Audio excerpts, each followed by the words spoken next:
स्वागत है हमारे YouTube channel teaching exam overload में।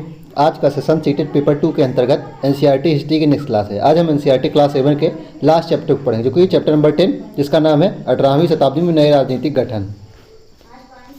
तो इसमें प्रथम बिंदु है कि ईरान के शासक नादिर शाह ने 1739 में दिल्ली पर आक्रमण किया और संपूर्ण नगर को लूटकर वह बड़ी भारी मात्रा में धन दौलत ले गया। तो ईरान के शासक नादिर शाह ने 1739 में दिल्ली पर आक्रमण किया और संपूर्ण नगर को लूटकर वह बड़ी भारी मात्रा में धन दौलत ले गया।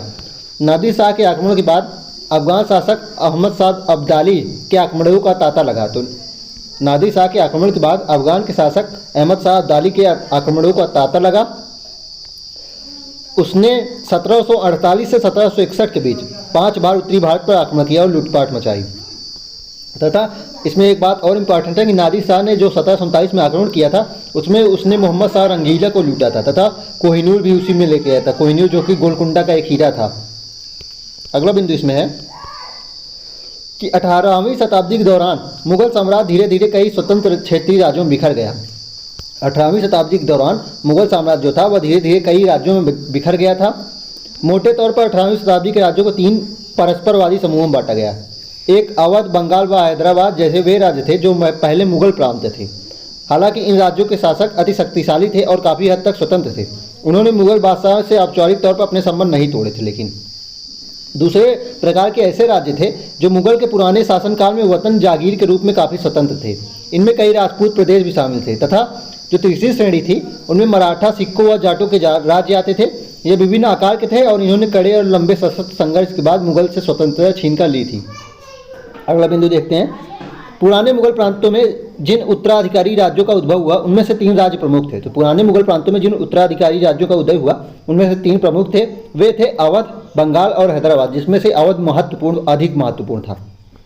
इन तीनों राज्यों के संस्थापक सआदत खां थे, जो कि अवध के संस्थापक थे, तथा बंगाल के संस्थापक थे मुर्शीद कुली खां और हैदराबाद के संस्थापक थे आसफ जाह।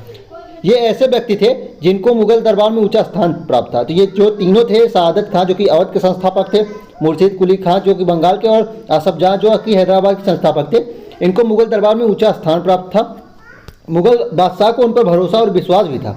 आसफ जाह और मुर्शीद कुली खां, तो आसफ जाह को और मुर्शीद कुली खां को 7000 जातों पर रखा गया था तथा सआदत खां को 6000 जात पर रखा गया। तो यह प्रश्न बनता है कि आसफ जाह और मुर्शीद कुली खां को कितने 1000 जात पर रखा गया? तो उन्हें 7000 जात पर रखा गया था, जबकि सआदत खान को जात 6000 दर्जा थी। चलिए हैदराबाद के बारे में कुछ जानते हैं। निजाम उल मुल्क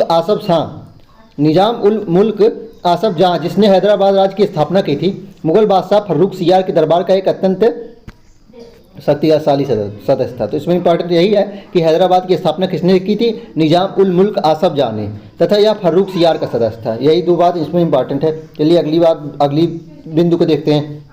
अवध के बारे में जानते हैं कि बुरहान उल मुल्क सआदत खां ने 1722 में अवध को सूबेदार नियुक्त किया गया था तथा यही अवध के संस्थापक भी थे। तो बुरहान सआदत खां को 1722 में अवध का सूबेदार बनाया गया था, जो कि बाद में अवध के स्वतंत्र रूप से संस्थापक भी माने गए हैं। अगला बिंदु इसमें है कि बंगाल मुर्शीद कुली खां के नेतृत्व में बंगाल धीरे धीरे मुगल नियंत्रण से अलग हो गया। तो मुर्शीद कुली खां के नेतृत्व में बंगाल धीरे धीरे मुगल नियंत्रण से अलग हो गया, वह स्वतंत्र राज्य के रूप में उभरा। मुर्शीद कुली खां बंगाल के नायब थे। तो मुर्शीद कुली खां बंगाल के नायब थे, यानी कि प्रांत के सूबेदार के प्रति नियुक्त थे। चलिए अगला बिंदु देखते हैं कि राणा प्रताप 1572 में उदयपुर तथा मेवाड़ के बड़े क्षेत्र पर नियंत्रण के साथ मेवाड़ की गद्दी पर आसीन हुए। तो राणा प्रताप 1572 में उदयपुर तथा मेवाड़ के बड़े क्षेत्र पर नियंत्रण के साथ मेवाड़ की गद्दी पर आसीन हुए थे। चलिए अगला बिंदु देखते हैं। अम्बेर के शासक सवाई जय सिंह ने दिल्ली, जयपुर, उज्जैन, मथुरा और वाराणसी में 5 खगोलीय वेधशालाओं का निर्माण किया, जिसे जंतर मंतर नाम से जाना गया। तो यह इंपॉर्टेंट बिंदु है कि सवाई जय सिंह ने, जो कि अम्बेर के शासक थे, 5 जगह खगोलीय वेधशालाओं का निर्माण किया, जो कि जंतर मंतर नाम से जाना गया।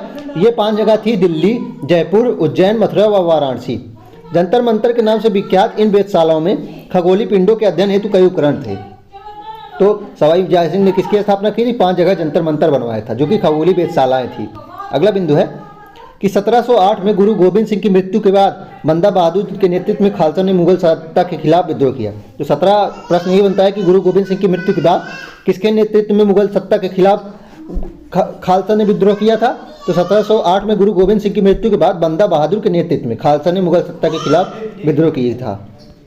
इसी में अगला बिंदु है कि 18वीं शताब्दी में कई योग्य नेताओं के नेतृत्व में सिखों ने अपने आप को पहले जत्थों में और बाद में मिसलों में संगठित किया। तो 18वीं शताब्दी में कई योग्य नेताओं के नेतृत्व में सिखों ने अपने आप को पहले जत्थों में और बाद में मिसलों में संगठित किया तथा इनकी संयुक्त सेना क्या कहा गया?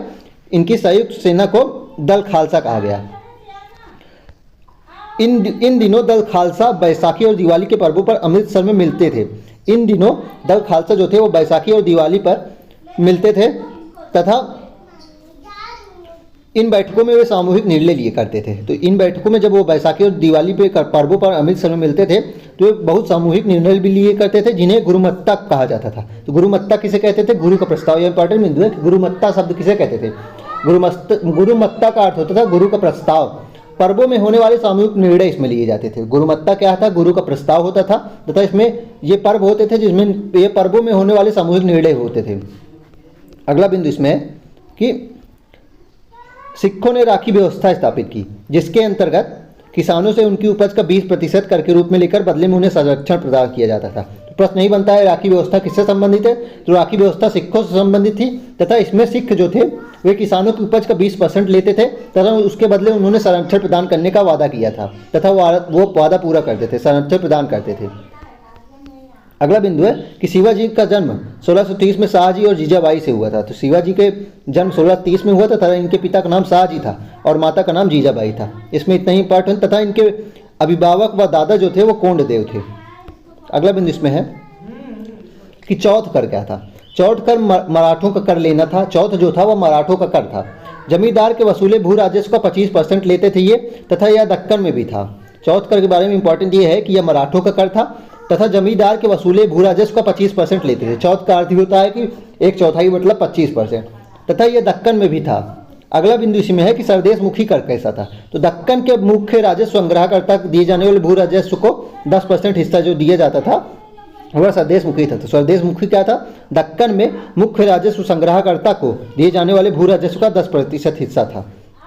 अगला बिंदु है इसमें कि उज्जैन सिंधिया के संरक्षण में और इंदौर होलकर के आश्रम में फलता फूलता रहा। तो सर्वप्रथम तो सिंधिया और होलकर कौन थे? यही प्रश्न उठता है। तो ये दोनों मराठाओं की शाखाएं थी। ये मराठों की शाखाएं कई भागों में जब बट गई तो उनमें से सिंधिया और होलकर आदि हुए, गायकवाड़ आदि भी ये भी हुए थे। तो उज्जैन जो था वह सिंधियों के संरक्षण में और इंदौर जो था वह होलकर के आश्रम में फलता फूलता रहा। अगला बिंदु इसमें है, चलिए इस चैप्टर में इतना ही। अब हम इसका क्विक रिवीजन देखते हैं। क्विक रिवीजन में पहला पॉइंट है कि नादिर शाह ने 1739 में मोहम्मद शाह रंगीला को लूटा था तथा अगला बिंदु है कि हैदराबाद की स्थापना निजाम उल मुल्क आसफ शाह ने की थी। तो हैदराबाद की स्थापना निजाम उल मुल्क आसफ शाह ने की थी तथा यह फर्रुख सियार का सदस्य था तथा अवध की स्थापना सआदत खान ने 1722 में अवध का ये सूबेदार भी था। अवध की स्थापना किसने की थी? सआदत खान ने की थी तथा बंगाल की स्थापना मुर्शिद कुली खान ने की थी। यह तीनों प्रश्न जो है वह मिलान करने में अक्सर आ ही जाता है कि हैदराबाद की स्थापना पूछेगा, अवध की बंगाल के तथा तीनों संस्थापक के नाम दे देगा, आपको उसकी मिलान करना होगा। चलिए अगला बिंदु उसमें देखते हैं क्विक रिवीजन में। सवाई जयसिंह ने दिल्ली, जयपुर, उज्जैन, मथुरा व वाराणसी में 5 जगह वेधशालाएँ खोली, खगोली वेधशालाएँ खोली जिन्हें जंतर मंतर नाम से जाना गया।